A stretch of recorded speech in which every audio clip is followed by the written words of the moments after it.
Aftercare is an important aspect of BDSM play, just as it is for vanilla sex. All aftercare means is what happens between the people involved afterwards. Most people recognize that it is pretty uncool to just fall asleep after sex. If related to the concept of aftercare, this really just means one person is making themselves emotionally unavailable.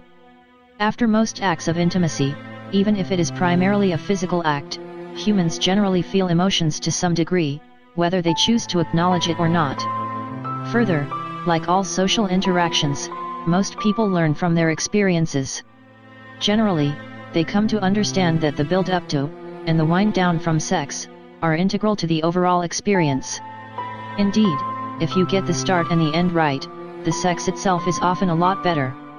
Clearly, the form aftercare takes and how long it lasts is dependent on the people involved and their relationship.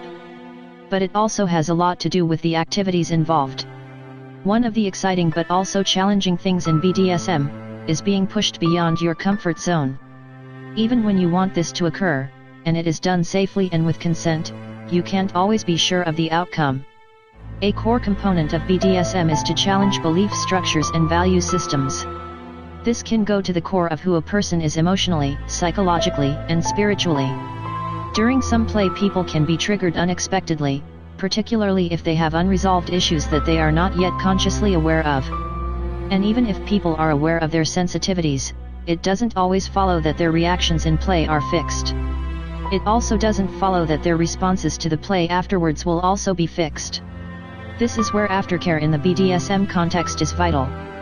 This goes way beyond a cuddle, a kiss, or a conversation in response to emotions.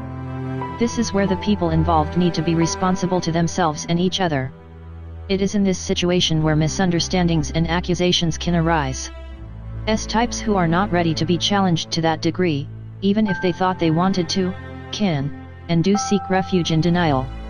Unless the D-type is able to recognize this psychological protection mechanism, depersonalize it, and support the S-type to process the experience in their own time, the end of the relationship is likely to be the least of the problems.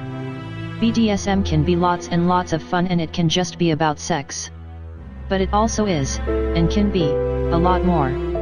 If you don't understand this, you can potentially find yourself in a bad place very quickly.